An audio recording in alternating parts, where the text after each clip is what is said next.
en el tema del Código Tributario. Pero, de igual forma, ustedes tienen que ir como bien fundamentados en esto, para que les sea más fácil, ¿verdad? Yo no sé cómo es que otros catedráticos pues realizan sus clases, ¿verdad? Yo honestamente pues no soy muy de números, ¿verdad? Porque no mucho se me da el tema de la matemática, pero cuando ustedes ya vayan ejerciendo, ustedes mismos se van a dar cuenta si les gusta esta rama o no les gusta, ¿verdad? Y ya pues el tema numérico, si uno no es como muy especialista en, porque al menos en mi caso yo soy secretaria, entonces yo recibí una conta básica, pero en el caso que alguno de ustedes fuera perito, por ejemplo, se les va a hacer más fácil. Y de igual forma uno siempre tiene el apoyo de otras personas que son profesionales en otras ramas y que de esa cuenta pues uno puede ahí sí que tener ambos aspectos cuando realizamos nuestro trabajo, ¿verdad? Entonces hasta acá, no sé si tienen alguna duda o pregunta, pero de igual forma si quisieran consultar algo, pues lo vamos viendo conforme vayamos avanzando, ¿de acuerdo?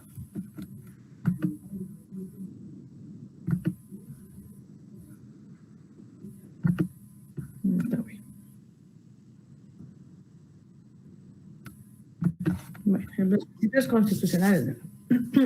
En materia financiera, pues nosotros tenemos que es los principios, ¿verdad? Como en todas las ramas del derecho, en realidad los principios son los lineamientos que sientan las bases para las normas jurídicas. ¿Y qué es lo que pretenden estos principios? Pues sentar un límite, ¿verdad?, al poder que tiene el Estado en general respecto al poder normativo, ¿verdad?, que el Estado tiene para poder exigir ya sea el tema del presupuesto, el tema de la moneda, el tema, en este caso, del tributo, ¿sí? En el plano financiero, los principios constitucionales en materia tributaria, pues abarcan diversas actividades. Entre esas tenemos la distribución de la carga pública, el presupuesto, el gasto público, la distribución de competencias financieras, ¿sí? En la rama tributaria en específico, los principios pues son directrices o normas de validez que fundamentan la creación, interpretación y aplicación de tributos. Perdón, pero sí, bueno, los tengo que estar admitiendo. Ahí está. Perdón. ¿Quién tiene la facultad de poder, ahí sí que crear tributos constitucionalmente? ¿Quién tiene la facultad? El Estado, licenciado. El Estado. Y el Estado está conformado de 3 poderes, ¿verdad? ¿Cuáles son esos poderes? Ejecutivo, legislativo y judicial. Exacto. ¿Quién de esos 3 poderes tiene la facultad de crear tributos?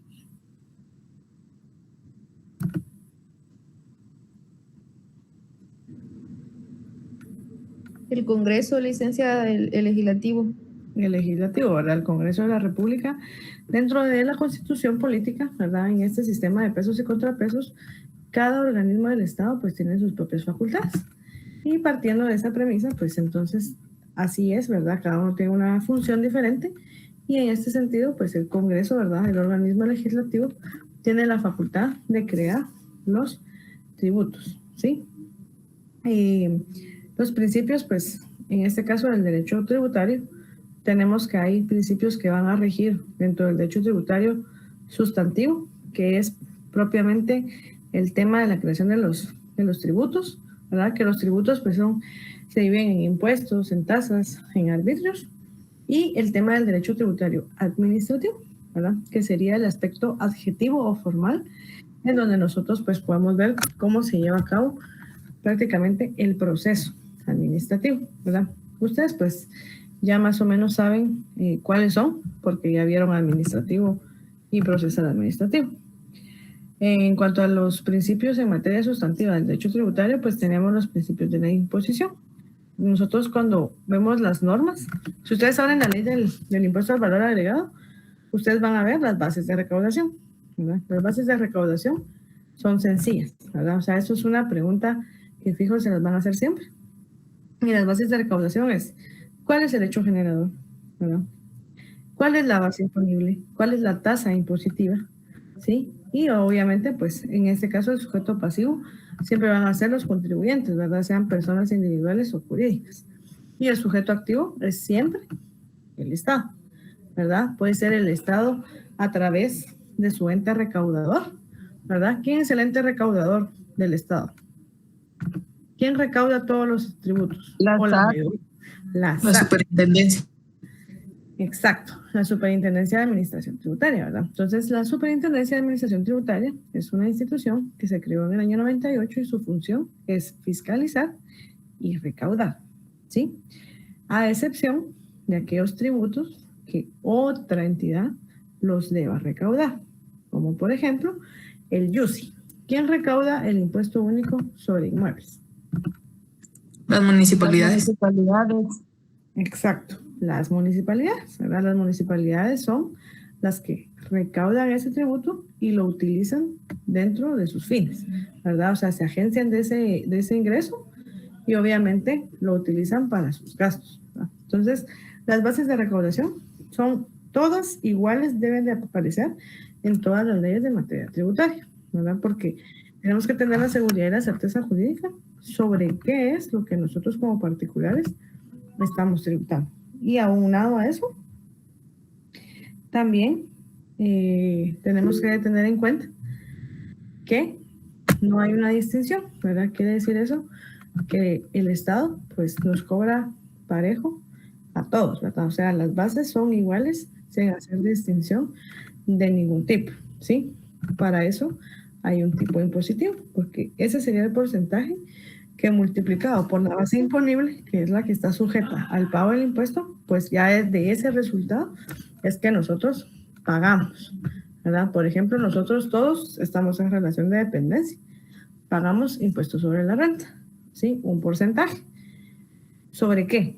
¿Verdad? El porcentaje sería la tasa impositiva, ¿sí? ¿Y cuál es nuestra base imponible? Nuestra base imponible es nuestro salario, ¿sí? Entonces, obviamente, va a variar el resultado de esa multiplicación porque mientras yo más gano, más voy a pagar, ¿verdad? Si yo gano 3,000 por el porcentaje, menos las deducciones, puede que no pague nada. Si yo gano 5,000, pago X cantidad. Si yo pago 7,000, gano 7,000, perdón, X cantidad y así sucesivamente, ¿verdad? Entonces, conforme nosotros vayamos ganando o teniendo nuestro ingreso, pues así es también el impuesto que nosotros vamos a pagar, ¿verdad? En este caso, ¿cuál es el principio que rige en cuanto a la capacidad que nosotros tenemos?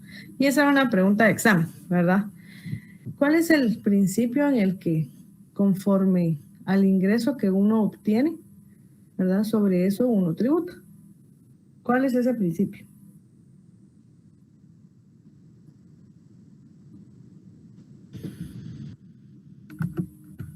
Se acaban de hacer el examen ustedes. Ese fue Ese era el principio de equidad, licenciada. el principio de equidad, no es. No me recuerdo. O el igualdad. Por ahí. Capacidad de pago, Lita. Ajá, es el principio de capacidad de pago.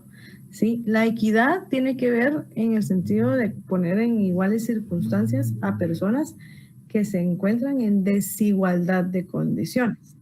Sí, eso quiere decir, todos somos iguales ante la ley, pero la equidad va más allá, ¿verdad? Eso quiere decir de que si no estamos en el mismo plano, ¿verdad? Con el principio de equidad, nosotros nos colocamos todos en un mismo plano para poder ser tomados en cuenta de la misma manera, ¿verdad? En este caso, que estamos hablando de que conforme ganemos, así tributamos, pues nos referimos al principio de capacidad de pago, ¿verdad? O capacidad contributiva. Esa era una pregunta de examen que no todos la tuvieron buena. Y efectivamente, pues, estas son las razones, ¿verdad? Luego tenemos en materia de derecho tributario administrativo formal o adjetivo, ¿verdad? Como ustedes lo podrían encontrar en la doctrina, ¿sí? Y pues también van a ser todos los lineamientos que establezcan en relación a la administración tributaria de las facultades que tiene para verificar, para fiscalizar, ¿sí? Para hacer uso de su facultad para determinar la obligación tributaria. Para eso tenemos que seguir un proceso, ¿verdad? Que es un proceso administrativo tributario.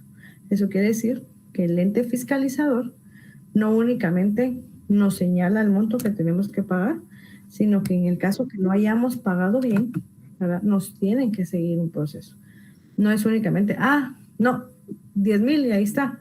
No, ¿verdad? O sea, nos tienen que notificar, indicarnos, mire, esto pasó, usted explíquenos, ¿verdad? Nos dan derecho a una audiencia, ¿sí? Porque nosotros tenemos nuestro derecho de defensa y debido proceso, ¿verdad? Esos principios son básicos en todas las ramas del derecho. Sí, partiendo de ese punto, entonces tenemos la oportunidad de contradecir lo que es la administración, de desvirtuar los ajustes, posteriormente presentar pruebas, ¿sí? Y en caso de la resolución en donde nos determinen la obligación tributaria sea desfavorable, todavía tenemos el uso del medio de impugnación, que en este caso sería una revocatoria o una apelación, ¿verdad? Una revocatoria si fuera en materia tributaria propiamente. Cuando hablamos tributario, nos referimos a que la materia, ¿verdad?, que se dilucidó es prácticamente tributaria, ¿verdad? ¿Qué impuestos? Impuestos sobre la renta, impuesto al valor agregado, el ISO, el de petróleo, el de las bebidas, etcétera, ¿verdad?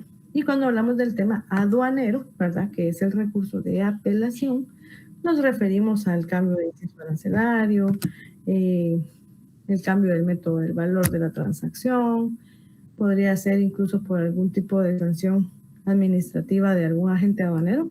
Entonces, siempre es el mismo proceso. Obviamente tiene sus diferentes aristas. Podría ser sujeto de, antes del medio de impugnación de la apelación, podría ser que esté sujeto a una revisión y posteriormente la apelación, ¿sí? Pero todo eso en el tema del proceso, ¿sí? Siempre respetando el tema del derecho al debido proceso y el derecho de defensa, ¿sí? Aquí tenemos nosotros pues que el poder tributario lo ejerce siempre el Estado. Los principios rectores en materia constitucional en cuanto al derecho tributario, pues tenemos el de capacidad económica o capacidad de pago, como lo dijo el compañero, el de generalidad, porque todos estamos sujetos al pago de tributos, el de igualdad, porque pues es en iguales circunstancias, ¿verdad?, para todos, el principio de legalidad, importante. Sí, nadie nos puede cobrar un tributo que efectivamente no esté creado por medio de una ley. Entonces, se tiene que respetar el principio de legalidad y sobre todo en el tema de la vigencia de las leyes. Es importante hacer mención en este sentido porque en el derecho tributario hay muchas reformas. Constantemente se están creando nuevos tributos porque obviamente es la forma que el Estado capta ingresos para poderlo aplicar a sus gastos, ¿verdad? Entonces, necesitamos nosotros tener la certeza jurídica en relación a que, pues sí, ¿verdad?, está creado por una ley y pues de esa cuenta es que nosotros se nos hace exigible el pago de ese tributo, ¿sí? ¿Por qué es importante la vigencia? Porque a nosotros nos pueden cobrar un tributo o un impuesto siempre y cuando esté vigente en el periodo que nos están auditando, ¿sí? Por ejemplo, el año pasado se creó un impuesto a la confianza, en donde se les motiva al sector agrícola a que puedan formalizar sus actividades y empiecen a tributar. Ese impuesto, si no estoy mal, entró en vigencia, ¿verdad? La ley creo que fue en enero, pero el impuesto como tal entró en vigencia en marzo, si mal no recuerdo. Ahora, si estoy equivocada, pues seguramente sí, pero no me puedo recordar con certeza. Igual ustedes lo pueden buscar. Y esa ley, pues no solo tenía el impuesto a la confianza, sino que también hizo ciertas modificaciones en otros, ¿verdad?, incluido la ley del IVA, ¿verdad? Entonces ahí se le subió el techo al pequeño contribuyente. Entonces ya no hay necesidad de que uno se pase al régimen general, ni tampoco al ISR, por el tema de que a uno tenga ingresos un poquito más altos. Entonces, eso pues fue una ventaja. Pero volviendo al tema de la creación del impuesto, por ejemplo, ¿verdad?, entró la ley en vigencia en el año 2025 y supongamos que ya la persona se regularizó conforme lo que establece la ley y demás, y le quieran venir a cobrar ese impuesto por las actividades que tuvo, que están sujetas al impuesto ahora creado, pero que se dieron en el año 2023, por ejemplo. Eso no se puede hacer, ¿sí? Porque la ley pues no es retroactiva, ¿verdad? En este caso ni siquiera es favorable como para decir que se puede aplicar. Y en el tema tributario, por eso les digo, es importante hacer mención que solo se aplica la ley que está vigente en el periodo, ¿sí? Entonces, por ejemplo, esta ley entró el año pasado en vigencia. No podría realizar pues ninguno, ¿verdad? O sea, ningún periodo anterior, porque es hasta ese momento para adelante en donde puede empezar a requerir del pago de ese impuesto a los contribuyentes que estén sujetos a, ¿verdad? Por ejemplo, nosotros tuvimos una transición en el tema del YETAP al YEMA y luego al ISO, ¿verdad? Porque esos son impuestos temporales en los que son como que de ayuda, ¿verdad? Para algunas situaciones. Entonces hay periodos en los que efectivamente el ISO no estaba, ¿verdad? Vigente, ¿sí? Incluso tal vez podríamos decir que tal vez ni el YETAP estaba vigente. Entonces entra una como colisión en el sentido de que pues sí se pueden cobrar los otros impuestos, pero ese no, ¿sí? Entonces esa es la razón por la cual como abogados, ¿verdad? Nosotros al asesorar a nuestros clientes tenemos que tener la certeza y estar actualizados sobre todo, ¿sí? Con nuestros códigos y nuestras leyes para saber que pues sí, ¿verdad? Esa es la ley vigente en el periodo auditado. La equidad y la justicia tributaria, pues como les digo, ¿verdad? Vamos a consignar a personas que estén en condiciones desiguales y las vamos a poner en un mismo plan, ¿verdad? Por ejemplo, el ISR en relación de dependencia. No le vamos a cobrar lo mismo a una persona que gana el mínimo, ¿verdad? A una persona que gana 30,000, 50,000 quetzales. ¿Qué es lo que hace la ley? Entonces dicen, bueno, ¿verdad? Aparte de eso, también las personas tienen gastos, ¿sí? Entonces tenemos que también ser un poco conscientes y decir, pues, ¿en qué gastan? ¿Verdad? Bueno, pues obviamente gastan en comida, tienen que gastar en salud, en educación, en medicina, etcétera, ¿verdad? Bueno, entonces vamos a tener eso como gastos deducibles, ¿verdad? Y de forma general vamos a indicar que todo mundo que esté en ese régimen va a poder deducir X cantidad, ¿verdad? Entonces de todo su ingreso menos esa deducción, ¿verdad? Si todavía de esa resta quedara un saldo, sobre ese saldo es que nosotros pagamos el ISR, ¿verdad? Entonces obviamente una persona que gana apenas el mínimo casi no paga nada de impuesto, por no decir que no paga, ¿verdad? Porque es una cuota bien chiquita. Entonces a eso se refiere la equidad y la justicia tributaria, ¿verdad? Porque no le vamos a requerir del mismo, ¿verdad? La misma cantidad a todos, sabiendo que las condiciones no son iguales. Y luego tenemos la no confiscatoriedad. La no confiscatoriedad significa que a nosotros no nos podrían, por ejemplo, ¿verdad? Requerir de nuestros bienes, ¿verdad? Para hacer pago o uso, ¿verdad?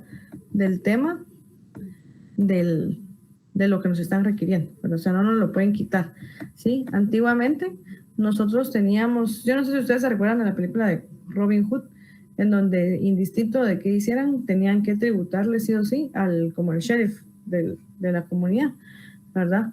En este caso, pues no debe ser así, sino que aquí la no confiscatoriedad no puede indicar, ¿verdad? El Estado como tal, de que porque nosotros poseemos ciertos bienes, entonces quitarnos, ¿verdad? O sea, no podría afectar nuestro patrimonio tampoco, ¿verdad?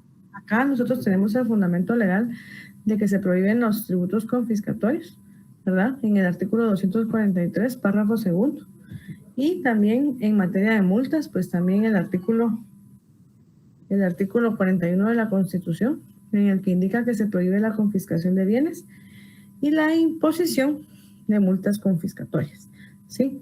Eso quiere decir que tampoco a nosotros se nos podría pedir más allá de lo que nosotros debemos. Por ejemplo, si en el tema del impuesto nosotros debiéramos 5,000 quetzales y que la multa fuera de 20,000, hay una situación desproporcional y eso pues entra en una confiscatoriedad. Entonces lo que hace este principio es indicar, no podemos, ¿verdad?, estarle requiriendo más allá de lo que en realidad tendrían que pagar, ¿verdad? Acá pues tenemos un tema de la Corte de Constitucionalidad en estos expedientes, en donde la Corte consideró, ¿verdad?, que para efectos, está claro que lo que se prohíbe es el impuesto confiscatorio, que es aquel que es excesivo, ¿verdad? Como les digo, o sea, no nos podían pedir más allá de lo que en realidad tenemos, ¿sí? Que excede el límite de lo razonable.